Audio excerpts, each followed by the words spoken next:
it's like there's as many stories and experiences as there are of grains of sand on the beach. I could put anyone together in a room who have some kind of relationship, knowing a little bit about background about them, posing well-constructed questions in the proper environment, and you can have an incredible conversation. And not only are they having an incredible experience, but as a viewer, there's going to be a lot for us to learn by watching it.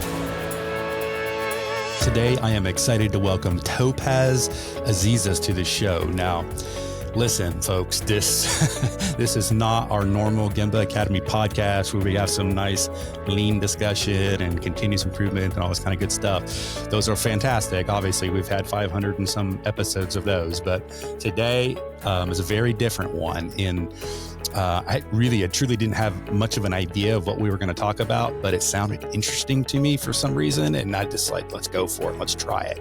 Well, as you're going to hear, Topaz has an organization where they, he does a great job explaining it. I'm going to kind of butcher it, but they basically have people come together and talk to one another and they film it. But in order to do this, there's some questions that are asked back and forth. And what he talks about is something called the and. And the and is sort of that space in between. If I'm talking to you, you talk back to me, but there's a space in between us. And that's what they're really trying to study. And so we talk all about that, just about human behavior. And we get into the sort of the business world and what does it got to do with us in the business world, but also just as human beings, like what does it got to do with us and how can we use this sort of tactic to, get along better, get to know people better, move our businesses forward and so forth. So it was a really fascinating discussion. Here's a little dirty secret. I don't always listen back to our podcast because I'm on them. I do the interviewing, but man, I cannot wait to listen to this one again because I think this is going to be one to where there's things that I missed because I was asking questions, right? But, I think it's going to be good. So please listen to this one all the way through and then share it with someone because, again, it's not about lean, it's not about Six Sigma. Share it with your grandma, you share it with anybody. And really, really good stuff. Now, I want you to scroll down on whatever app you're listening to on and go and connect with Topaz, and then also check out the work that they've got. They've got these cards and he talks about them where they make them for like businesses, but they make them for, parent and kid or whatever it might be. And so there's different versions of them, but I'm totally going to get some because I want to try it. I want to try it here at work and then I want to try it at home with my family. So good stuff. So check out the show notes and scroll down on your app to go connect with Topaz and see all the good work that they're doing. Okay, enough from me. Let's get to the show. Topaz, welcome to the show. How are you? Hey, Ron. It's good. Thank you. I got a little bit of an hay fever allergy going on. So if I sniffle, I feel you, man. I'm down here in Texas and it's been rough, man. Mm-hmm. Where are you? I'm in Uruguay. I'm way south. You're going into the fall. I'm going into spring. Oh, wow. Okay. Yeah. All right. Well, very good. Well, hey, you know the drill, Topaz. We like to begin all of our shows with our guest sharing a quote. So what do you got?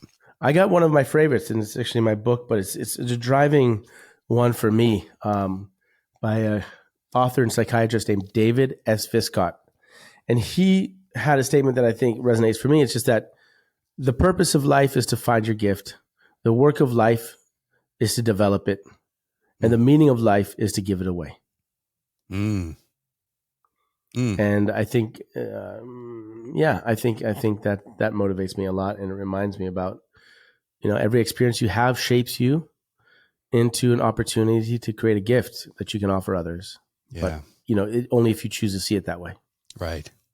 Oh, it's beautiful. All right. Well, hey, tell us a little bit about yourself. Tell us about your background, how you got into the line of work that you're in, and then what is that line of work? What are you guys up to? For a long time, I was a film director. I made films. So I went to Sundance, went to Cannes. I had that experience. And at some point, I realized I didn't want to make money off my time. I wanted to make something else because it was a bad business model. I would be bleeding my heart into a piece of film, and I'd come away with no energy and no return of money to myself, or and hopefully for my investors. But I decided there was got to be another way, and the other way was the understanding that I could create content that was a conversation piece on the internet. You know, it all came down to, I was at Cannes, I had a film at Cannes, and I thought, I made it, right? And nothing happened. I had projects ready, nothing got picked up. And then by accident, I put my film on Vimeo without a password, Mm-hmm. and it got picked up, short of the week, film of the week, and 500,000 people saw it in a week. Mm. And it really made me question, what game am I playing? Mm-hmm. Am I playing the game of modern day meditation? That's how I saw cinema. People go into a space and they watch a film, and, you know, it's breathing patterns consistent, your focus consistent. It's like popular culture meditation. Or am I in the game of injecting ideas, conversation pieces into the mainstream? Ooh, that second one was really interesting. So, well, if that's the game I want to play, is creating conversations and injecting ideas into the mainstream, the way to do that is through digital. Because look at how fast this film was watched by 500,000 people in a week. Mm-hmm. How much time, money, and energy would it have taken me to do it through the normal theatrical routes? Mm-hmm. And so that really begged the question, what game am I playing? And I decided to play this other game, which was creating content, digital. And so then the question was, well, what subject matter am I going to explore? And for me, what was really obvious, I have a brother who's 16 years younger than I. We were both living in New York and dating, single. And I just saw how his relationship to technology was so profoundly different than mine. And I saw, because of that, how he was dating totally different than I was. Mm. And I realized that for myself, I realized that we humans are so good at adapting that this wave of technology is shifting our lives. This is 10 years. It's 2013, 14. It's changing the way we're emotionally experiencing life. And so I was really interested in exploring that question. And that's where I went, but doing it through the digital platforms, because that's a way of, it's a great question. How's the emotional experience of being human shifting in lieu of all this technology? And doing it on digital platforms, because that's how you can really have incredible conversations, and it can spread fast and really be highly more engaged than your traditional TV or film distribution routes. So that led me down to creating this project called The And the And is about the space between. And you can find, we've, basically for the last 11 years, we've been filming over 1,250 conversations between all kinds of relationships, all kinds of people in 10 countries who face each other and ask each other questions. And we film it with three cameras, a wide shot and 2 close-ups. And we always present it to the viewer, both faces at the same time. Either a bipanel, or if we're showing you the wide shot in the middle, a triptych. But you're always seeing the speaker and the listener. Okay. That's really powerful, because think about all the content we watch. You're always seeing who's talking. Mm-hmm. You don't see who's listening at the same time. Mm-hmm. And what we're saying, by virtue of the visualization of what we're illuminating or showing, is that it's not just about the speaker, it's also about the listener. Mm-hmm. It's about their connection, it's about the space between. Mm-hmm. That's what's important. Mm-hmm. And so, yeah, for the last 11 years, we've been doing that. And we have a book out called 12 Questions for Love, which is distillation of everything I've learned. And if you're a viewer and you're about to check off on this podcast, you're wondering, why did Ron bring this type of character onto podcast? Because I know I'm not quite the mold of traditionally, because I've seen all your great guests that you've had on. It's simply that I've had the privileged opportunity to witness over 1,250 intimate, cathartic conversations. Okay, so before this interview, I was watching a video, and we'll link it up in the show notes. It's a YouTube video. Prison Couldn't Keep Me From You, the Anne, Sienna, and Matthew. Looks like I believe a father and son, or father and daughter. Yeah. So like, what was that all about? Like, what was? So yeah, it was emotional and all the rest of it in the beginning and all that. Like, what problem are you trying to solve? Just take that video in particular. Is there like a situation with them? Or are they normal? And you're just trying to, like, what are we trying to accomplish with that video? We believe that there's something to learn from every conversation. You have to create the space and ask well-constructed questions. And when you do that, there's something to learn from every conversation, regardless of whether you're in the conversation or witnessing the conversation. Mm-hmm. And this project is amazing because it's like there's as many stories and experiences as there are of grains of sand on the beach. There's just we, I could put anyone together in a room who have some kind of relationship, knowing a little bit about background about them, posing well-constructed questions in the proper environment, and you can have an incredible conversation. And not only are they having an incredible experience, but as a viewer, there's going to be a lot for us to learn by watching it. Because in essence, we're seeing ourselves. We're seeing who we are. We're seeing who we are not. We're seeing who we don't want to be. We're seeing who we want to be, who we could be. Mm-hmm. And now that we're in our 11th year, we do productions. We just did one in Austin in April. 2 pairs drove from Houston and another pair flew from New York. Mind you, we don't pay anyone to be on the end. That's just not. It's a documentary project. Participate. People come in. Why? At this point, they come in because they're using our card games and watching the videos. It informs their relationships in their lives. It informs how they're being. They're using the card games to create the space and explore their relationships with one another. They're watching these videos and go, "Oh, you know what? I don't listen to my partner that way. I want to copy what Ben does when he speaks to Sidra." Right? So that there's no look. We don't have an agenda about what it is that we're putting out there. What we're doing, the intention is what we have, which is create the space for humans to be humans, and then share that with the world. Mm-hmm. Are you able to share a couple examples of some of the questions? Oh, absolutely. I mean, so in 12 Questions for Love, here's the 12 questions, why they work, how to construct the actual question, how to construct the sequence of questions to really take you on a cathartic, incredible journey. I also, we have 15 editions of the card games that enables you to create the space to just play the game, and there's questions. So in a relationship, like here in 12 Questions for Love, the climactic question, the most powerful one that we build up to is, what's the pain in me you wish you could heal, and why?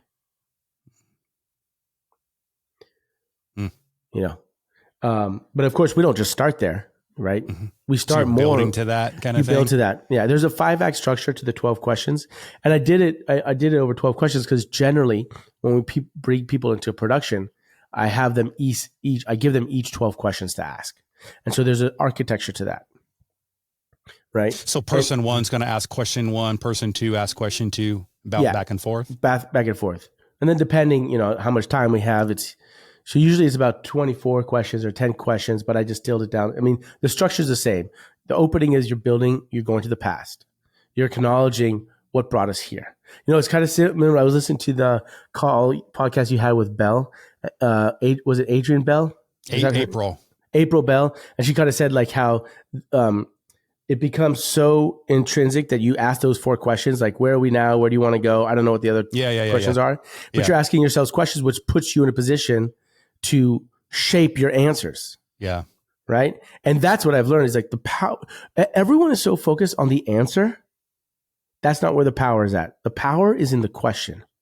Let me give an example. If you ask your kids, do you want to go to sleep? You and I both know what the answer is going to be. Yeah. It's a no. First of all, any question that you start with do, is, are, would, should. I don't care what comes after those beginning words. That's a binary. The response is binary. Mm-hmm. So don't ask a binary question. Mm-hmm. If you want to have a conversation that explores your relationships, that explores what your business is doing, how to improve, don't ask these binary questions. So if you ask your kids instead, do you want to sleep on the couch or in your bed?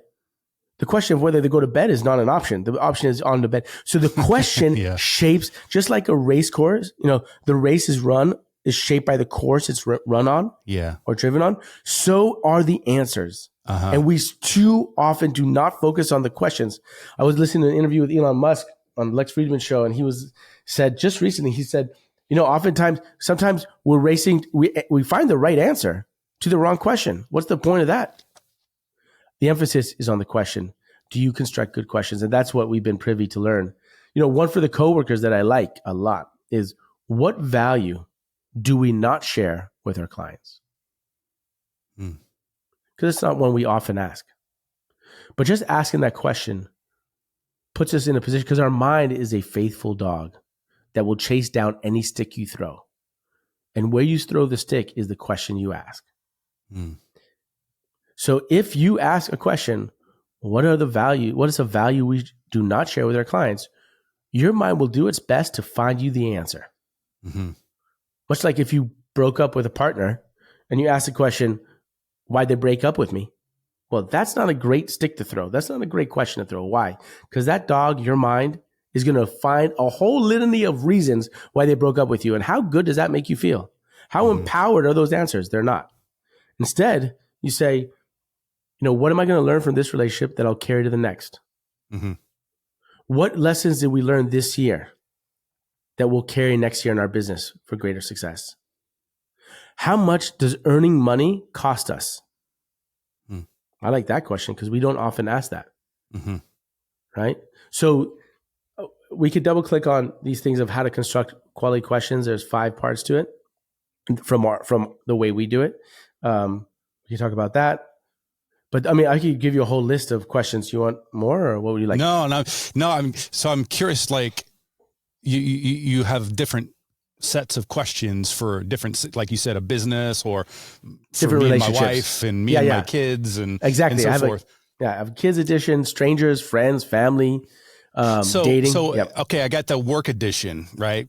Coworkers, yeah. So what do I do? Just I just sit down with my colleague and we do it every Friday in our wrap up call with our team, and it's a great way to create space. I'll tell you why. You're in a business meeting. The boss asks a question. Everyone is not really thinking about how they're going to ask the question. They're thinking about, why did they ask that question? What does the boss want to hear so that I can maintain my job or get elevated in my position or secure, whatever, right? Because there's an agenda behind it. And so therefore you're not really engaging with the question. You're engaging with the politics around the question. But if you bring out a deck of cards and it's random, then you know that where this question is coming from. It's not an agenda. It's not a power play, right? So like, I'm going to open this up. Let's say we're working together. In our team, we do this. I know that for the listeners, they don't see visual, but we're on this call, Zoom call, whatnot, and literally I'll hold the deck up like this, and I'll like just flick it, and the person watching would say stop, and then I just ask me that one. What's one thing we can do to improve our working relationship? Let me do another one randomly. I mean, and what's beautiful is it's random. It's like, okay, how am I helping you become the person you want to be? What would you guess is my biggest fear and why? So if we sat down to do this exercise, how many questions would you propose get explored? With my team, there's a number of ways for us to play it. I mean, you could ask one question and everyone answers it, right? And that's it. You could also have each person say stop. They get asked a question and they answer it. And then you go to the next person and they say stop. They get it. So everyone gets their own question that they can answer for themselves. And what's beautiful about these scenarios is that when the question's asked, before the person answers it, there's 3 conversations going on. So you're watching. Ron gets asked a question in our team. And he gets asked a question, what's a value we do not share or what's your biggest fear for the next year for the company, or biggest concern, or biggest opportunity, whatever it is. Now I'm thinking, I bet Ron's going to say this. That's 1. 2, I'm going to say, you know what I would say to that? I think it's this. And then the third thing that comes up is actually what you say. So the team is already percolating on these ideas. And it's a great way to develop teamwork and camaraderie and cohesion by asking well-constructed questions, right? And so what the card game does 2 things. A, it creates a space, because the boss is not coming and say, hey guys, I have this question. No, it's random. It's a box. It's a game. There's this game called the And. Let's play it. Okay. Random question comes up. And sometimes sometimes the question comes up and it's the elephant in the room and everyone goes, ooh. But how great is that? The elephant in the room was asked randomly by a deck of cards. It wasn't like someone brought it up and they go, why'd they have to bring up the elephant in the room? So it's a wonderful way to create the space. And what we want in the space is safety while we're uncomfortable. And let's not confound safety and comfort. Yeah. Because it's not the same thing. Yeah. If I jump off a cliff with a bungee cord, I'm definitely uncomfortable, but I'm hopefully safe, right? Yeah. So that's what you want. And what the payoff for jumping off the bungee cord is, it's an incredible experience. I feel alive, I feel fulfilled, and I feel more confident in myself that I could do this. And Okay, great. I had this incredible experience of life. Well, that happens in our work too. Yeah. What are the different types that you have now? You got business one, obviously. I have a coworkers. We have a team building one. We have an on racism one, which is very potent. We have friends, family, kids. Those are all different dating. ones? Oh, yeah, all different. We have 15 decks, and then we have a few digital decks. Kids are one deck. It's 200 just questions. Yeah, so just for kids. parent to kid or kid to kid? Or it can work for both kid to kid or parent to kid. We really created it for parents to kids, but apparently the kids are kid to parent. Also, same way. It works for both ways. Okay. So the kid will ask I think one of those, do I have one here? I think one of those, if I'm correct, is, who do you think has more challenges, the kid or the parent? When was the last time you were really kind to someone? Right? What was the last thing you did that surprised me? Mm-hmm. What do you think is the last thing you did that surprised me? Wow. And that's a great one because yeah. See, truth be told, I kind of had an idea what we were going to talk about today, but now I'm all like, I'm going to buy these damn cards. I mean, and I didn't mean for this to be a sales pitch for you, man, but it sounds super interesting. Like to me, just from watching that video of the father and the daughter, I mean, obviously it's very, there's a lot of drama, and the thing that like really caught me was she asked him a question. Yeah, she asked a question, I think, and then he just sat there. Mm-hmm. And he just looked at her. And you could see pain was emanating from him. I didn't know why, because I just started watching it. Yeah. And then he just started talking a little bit, and about this and that, about how he was in prison, and his mom brought the daughter in when she's a baby, or and just like, but I'll tell you, the powerful part of that was when no words were being said. Yeah. Right. Like just that, like, and you said, that's maybe right? Like, that is, and there's not enough of that because so many of us, myself, I'm the worst at it. You sort of just like ask to or listen to respond. I'm just waiting for you to shut up so I can say what I want to say. And I'm not even hearing you, man. You know what I mean? And like just having that ability to sort of embrace that silence, right? Just for a little bit and be okay with silence it's so hard. But I'm wondering if this sort of exercise, maybe you learn to facilitate that more. Absolutely. Because you get good at what you practice and you need to see it represented, right? I mean, where do we really learn how to communicate and have conversations? It gets modeled for us in our families and maybe our friend group. Mm-hmm. And here there's a resource, YouTube, basically where we store it all, where you could sit down and watch all these conversations. You're privy to all these different conversations that are vulnerable, that are honest, that are courageous. They're real, they're authentic. And we're showing you both faces the same, we're showing the connection.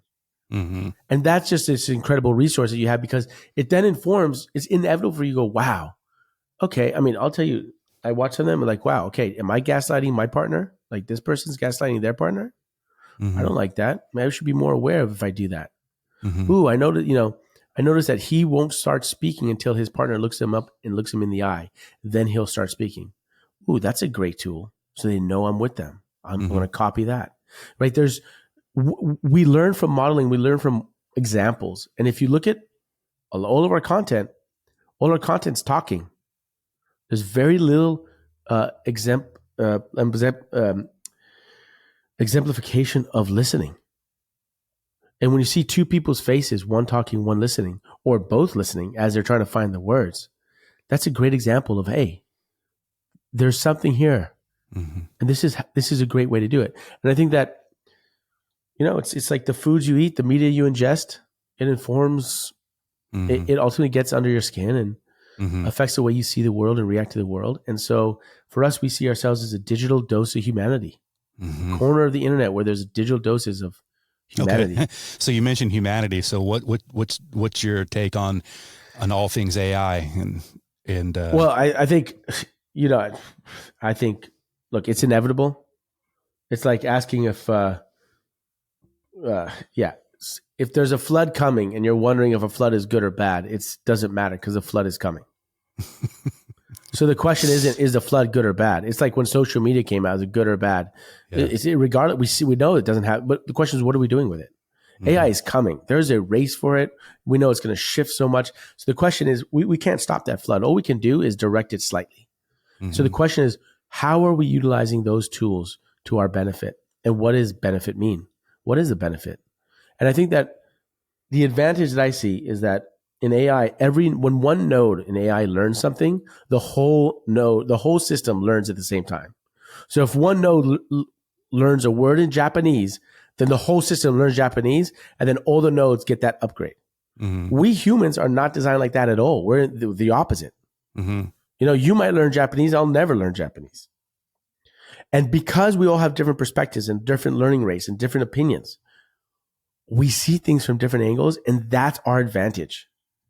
Because in the space between the perceptions and opinions and what we see is where the magic can exist for opportunity.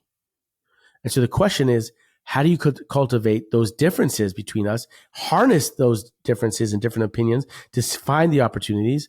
And it comes down to our ability to communicate with each other, to find shared purpose or understanding, or just empathy, right?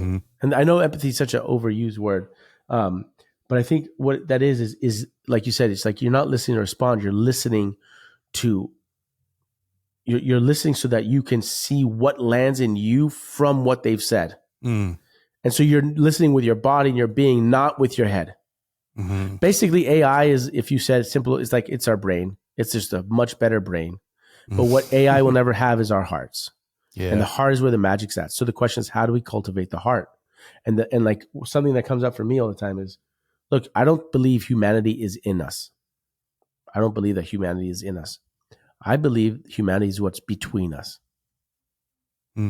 I feel humanity not when I'm alone in the cave meditating or something. I feel humanity when I post fight with my wife and we come together and understand, and I have a stronger relationship with her. Or my team and I, after 6 months of launching a product, come together and we launch it and it does well and meets the market needs, and we look at each other and go, hey, that was great. I could not have done this without you. We complement each other. We have different opinions and skill sets, but we did this together and we gave birth to this thing that's offering value. Then it's like, okay, wait, humanity is what's between us. So how do we cultivate it? Yeah. What's beautiful about that, when our lean world, a lot of the roots go back to Toyota and Japanese culture. And there's a phrase we use in the Western version of lean. We say respect for people.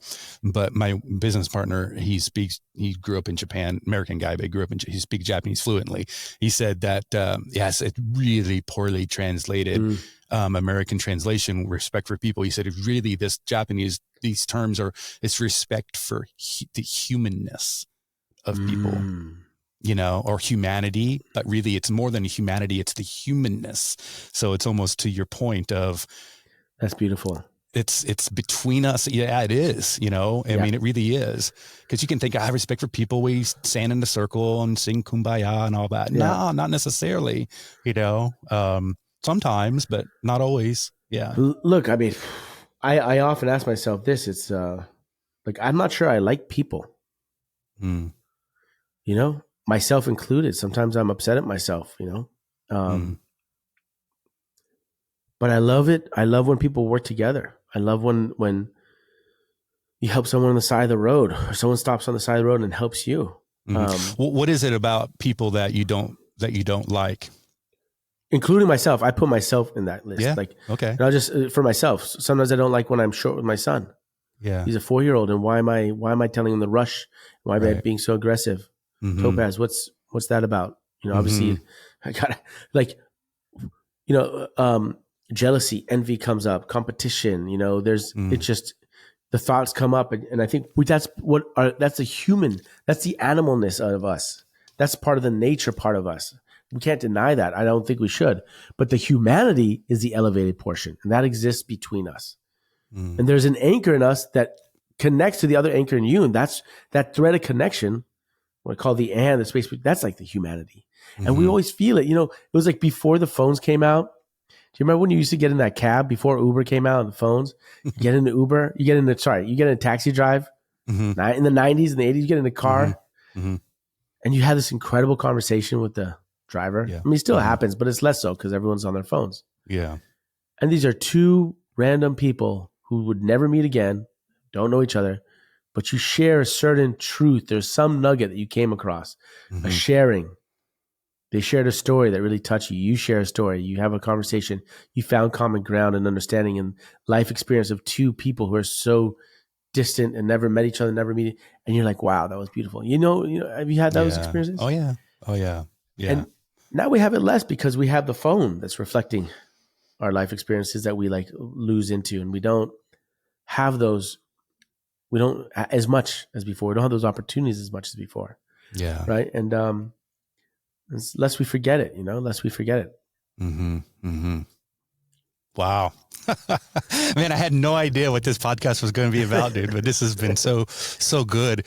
I'm wondering maybe as we wrap things up, like if you have some, I don't know, man, like I always say, well, final words of wisdom or whatever, but it's such a cliche. Like, do you have just something from your heart that you want to share to the other humans listening right now? Yeah, well, one thing that comes up in listening to your podcast, because I always prep for everyone I do, is I think your community, I want to acknowledge your community for the continuous striving to do better. And part of doing better means you have to lean into discomfort because you have to break the old. And you know that the old way doesn't always work. It doesn't. I mean, my dad, he says, in business, he says, you're either growing or you're dying. Yeah. And I think growing means discomfort because you need to kind of, in some sense, kill the old. Well, it's like working out, man. You got to lift weights and you break your muscle, Exactly, to rebuild it. Stronger, yeah. And so I just want to commend your community. If they're listening to the podcast, listen to you and the work you and your team do, is like kudos to you guys for like leaning into discomfort and not being scared of discomfort because that's the path to growth. As long as we harness it in a constructive manner. Yeah. So that's really what I appreciate that. Yeah.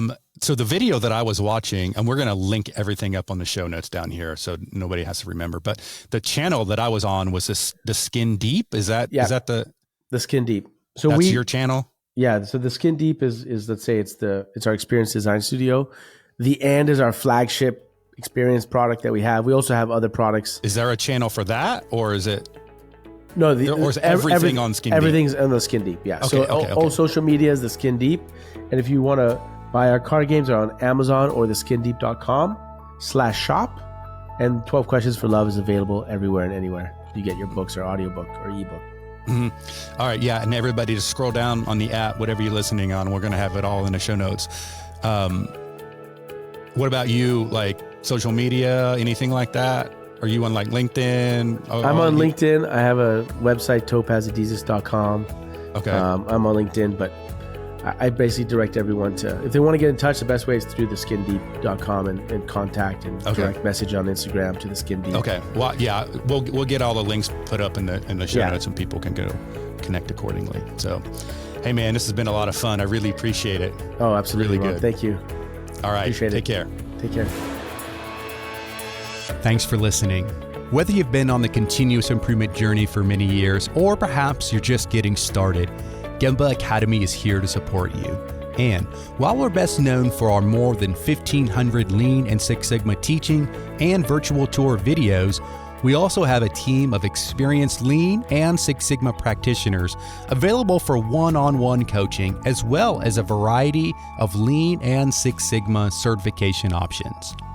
To learn more and to schedule a demo, head on over to gembaacademy.com.